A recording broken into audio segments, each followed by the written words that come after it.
नमस्कार, मी ऐश्वर्या हटवार लोकनिर्धार चॅनलमध्ये स्वागत करते। पंढरपुरातील विठ्ठलाचं चरणस्पर्श दर्शन 1.5 महिन्यांसाठी बंद।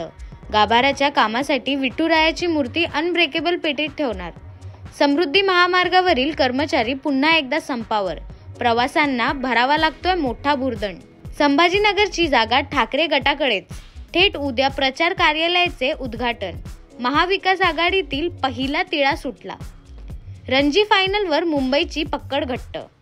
मुशीरचं शतक, रहाणे अय्यरची अर्धशतक। विदर्भापुढे 538 धावांचे आव्हान। राज्याचे पहिले मुख्यमंत्री, माजी केंद्रीय गृहमंत्री, अर्थमंत्री, संरक्षण मंत्री, परराष्ट्र मंत्री तसेच माजी उपपंतप्रधान अशी महत्त्वपूर्ण पदे यशस्वीपणे भूषवणारे मराठी मातीतील राजकीय नेते निष्णात प्रशासक यशवंतराव चव्हाण यांच्या जयंतीनिमित्त लोकनिर्धार चॅनलकडून विनम्र अभिवादन।